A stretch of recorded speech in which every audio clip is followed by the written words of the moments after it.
Hey guys, so I know that a lot of people are experiencing quite a bit of stress and anxiety right now as a result of everyone worrying about our health and coronavirus and what can we do and the rapid developments that we see every day constantly being updated. It's a lot. So I want to talk a little bit about what to expect from yourself right now, because I think normally when I talk about anxiety with clients, it's in the context of we've developed this heightened state of stress that doesn't match up to any one stressor. And so we want to teach our bodies how to kind of release that and let it go. It's a little bit different when we know there's a specific stressor and it makes sense in our lives to feel anxious. So the first thing I want to say is just that anxiety and stress right now it's normal. Our body is, the reason we have an anxiety response is specifically for events like this. I talk to clients a lot about, and I use the metaphor of like a canary in the mine. Our anxiety is telling us, hey, something's the matter, we need to take action. And right now, there are specific actions that we can be taking in order to help prepare and to keep ourselves healthy. So while it's really uncomfortable and it can take us away from the present moment, it can make it harder to parent, it can make it harder just to feel like our normal selves. It creates a lot of challenges for us. It's normal. It's what our bodies are meant to be. So I know that's not maybe what you want to hear, that I'm going to tell you that feeling anxious right now is normal and that this is how it's okay to feel this way. But I think that to some extent we need to honor how we're feeling, and that a lot of us have difficulty with emotions because we don't like the way we're feeling. We don't want to feel that way. And so we want to push it away.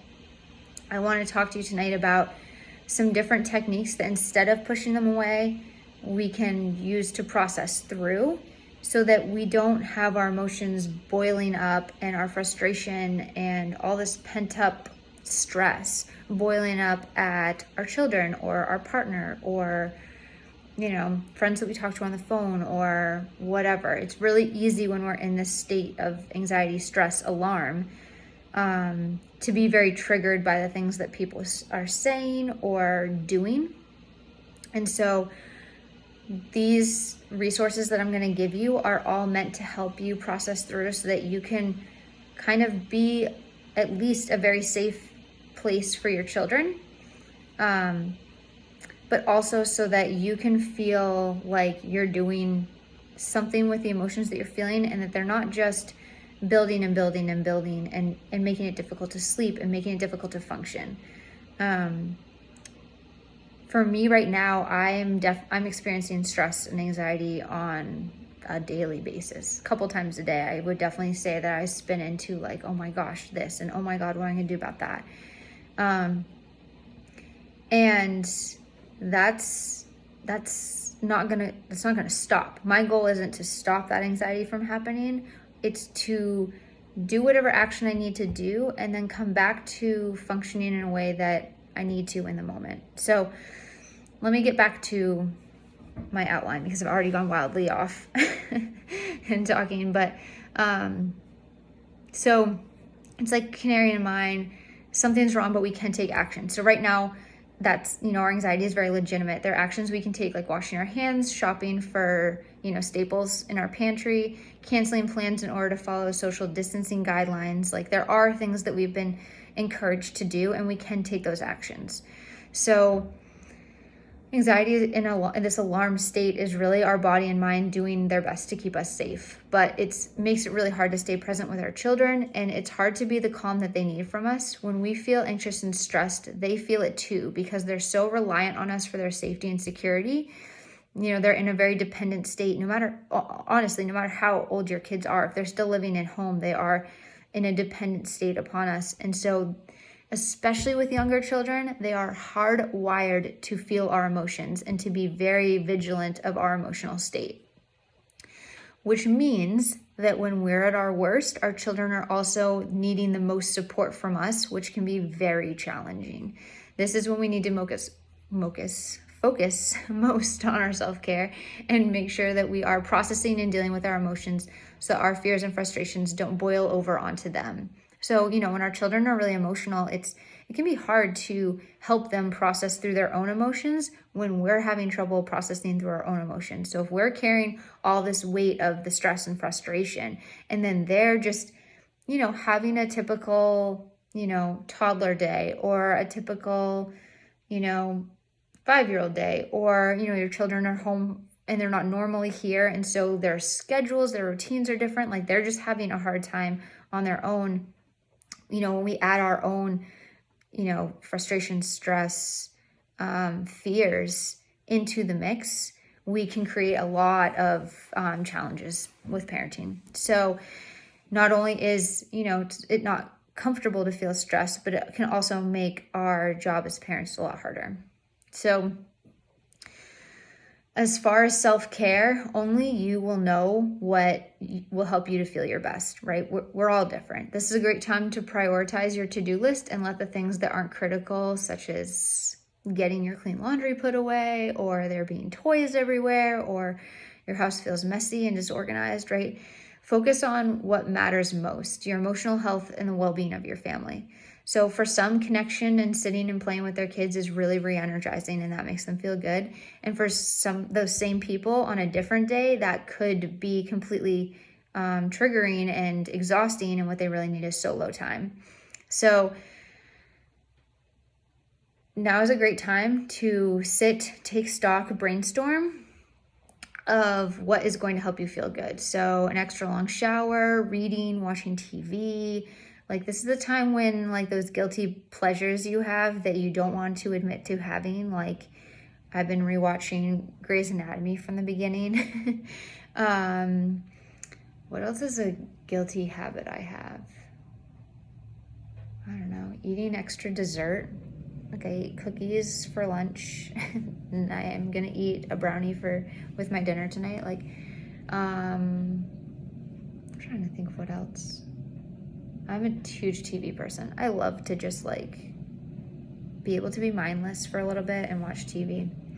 But it's good to brainstorm, because what you need today could be different than what you need tomorrow. So taking taking a bath, if you have the time to do that, right, could feel really great today, and tomorrow that could feel really stressful because you're like, I have no time to do that. So the thought of trying to create this special time for you to have a bath is almost like creating more of a problem. So in every moment, it's helpful to check in, and I'm going to give you a great exercise for doing that later on for you to download. So brainstorming ideas. If you have older kids, with the self-care brainstorming, it's a great exercise to do together, because you're modeling what it is to build emotional health, right? Emotional health isn't something you have or don't have. It's a continuum, right? So it's not a yes or no, it's somewhere in the middle. So if we want to build up our emotional health, then we need to take certain actions. So this is a great way to model to your children how you do that, right? If you're feeling stressed, how can you help yourself to feel better? So you don't have to put it in a way of like, I'm so stressed about coronavirus, right? Depending on how old your kids are and what kind of conversations you're having about coronavirus right now, that's either appropriate or possibly inappropriate to be doing with them. But with new schedules and, especially if your kids are older, school age, they know what's going on. They know something's up. So being able to say like, hey, like our, life is very different now. Especially if your kids are at home with you. So being able to brainstorm with them like, hey, I know that, you may, especially if they've talked to you about feeling stressed, it's great to process this with them, brainstorm with them, create ideas together, bounce ideas back and forth off each other, and continue to check in and do that with them throughout this entire experience, because we don't know how long we may need to be doing this. And it could be something we're doing daily for, a few weeks. It could be longer, could be hopefully shorter. We don't know. So show them how to do it and model it.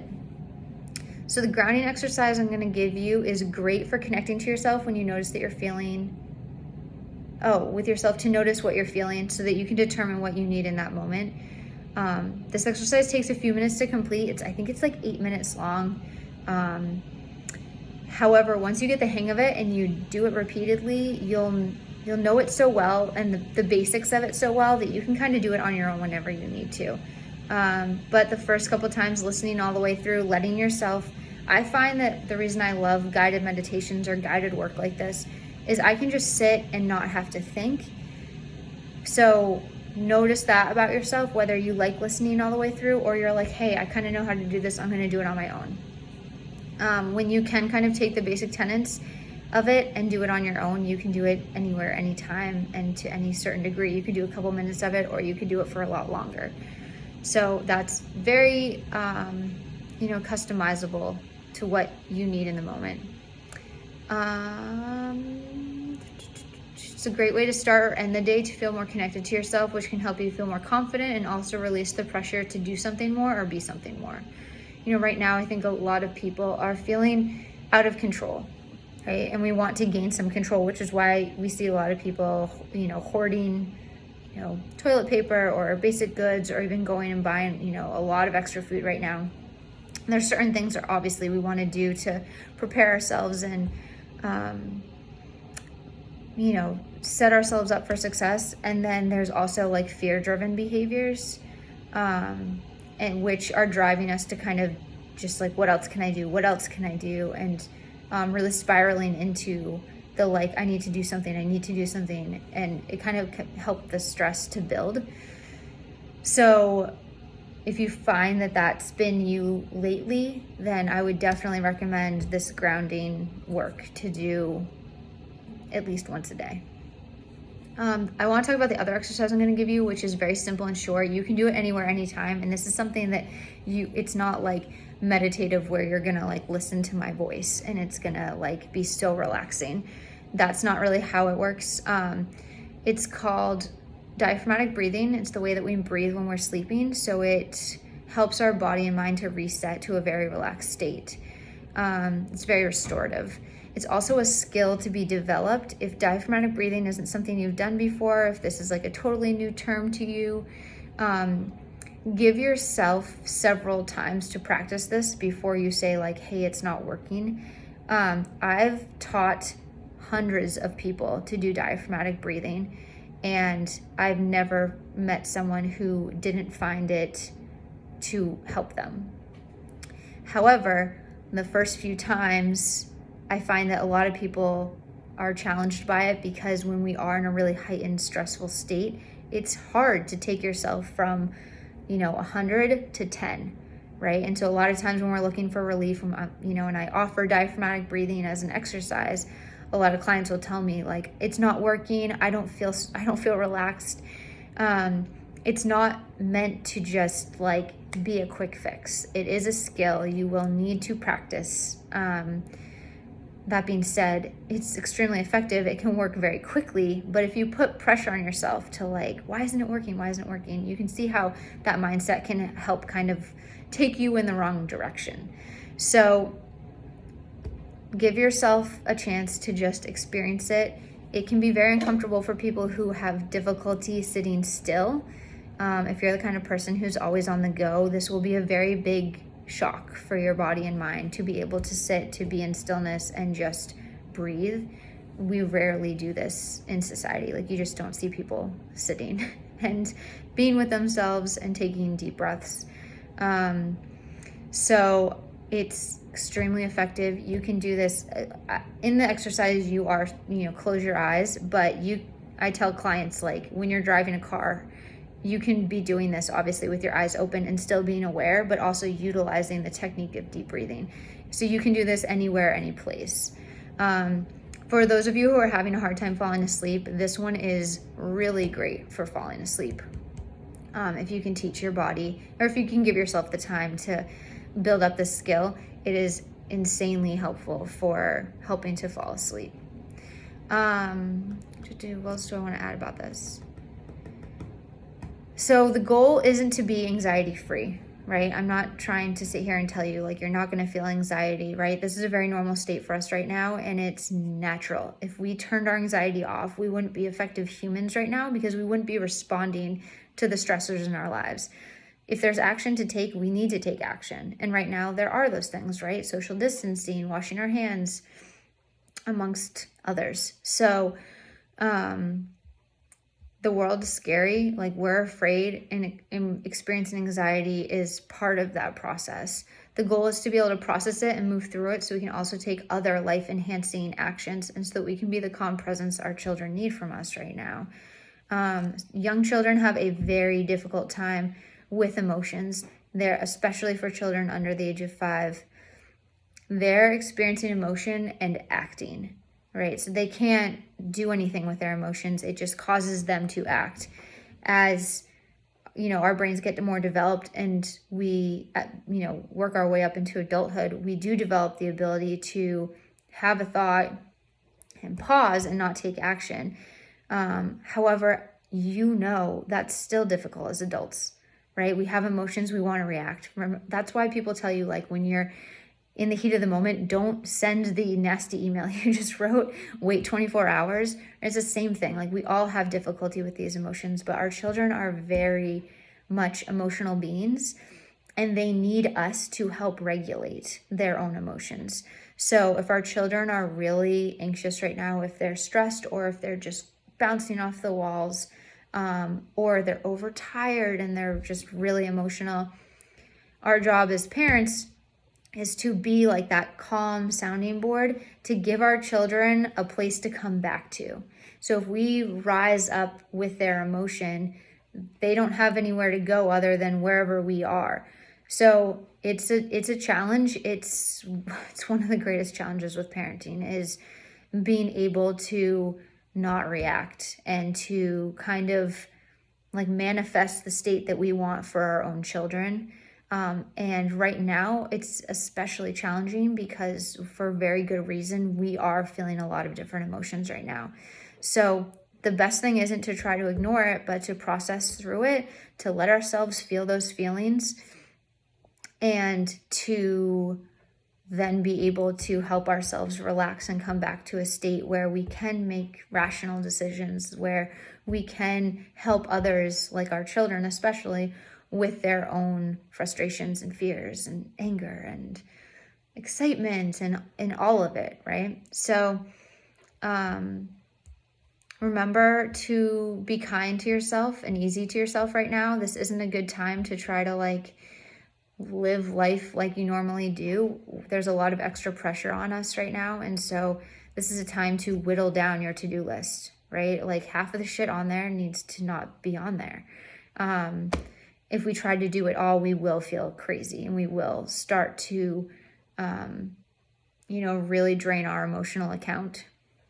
So you don't need to be a perfect parent. You don't need to try to do more to solve everyone's problems. It's truly enough right now to take care of yourself, take care of your family, and to practice the social and health measures for the good of your community. And as always, if you have questions, if you want to talk more, please reach out to me. I am here, I am available, and I've had a lot of DMs lately, and I'm more than happy to give even additional exercises. But the 2 below with grounding and diaphragmatic breathing, I really think are extremely powerful. As simple as they are so powerful. And if you start to implement these, you will start to notice a difference. So if you have questions, let me know. Otherwise, all of my wishes to you. And that's all.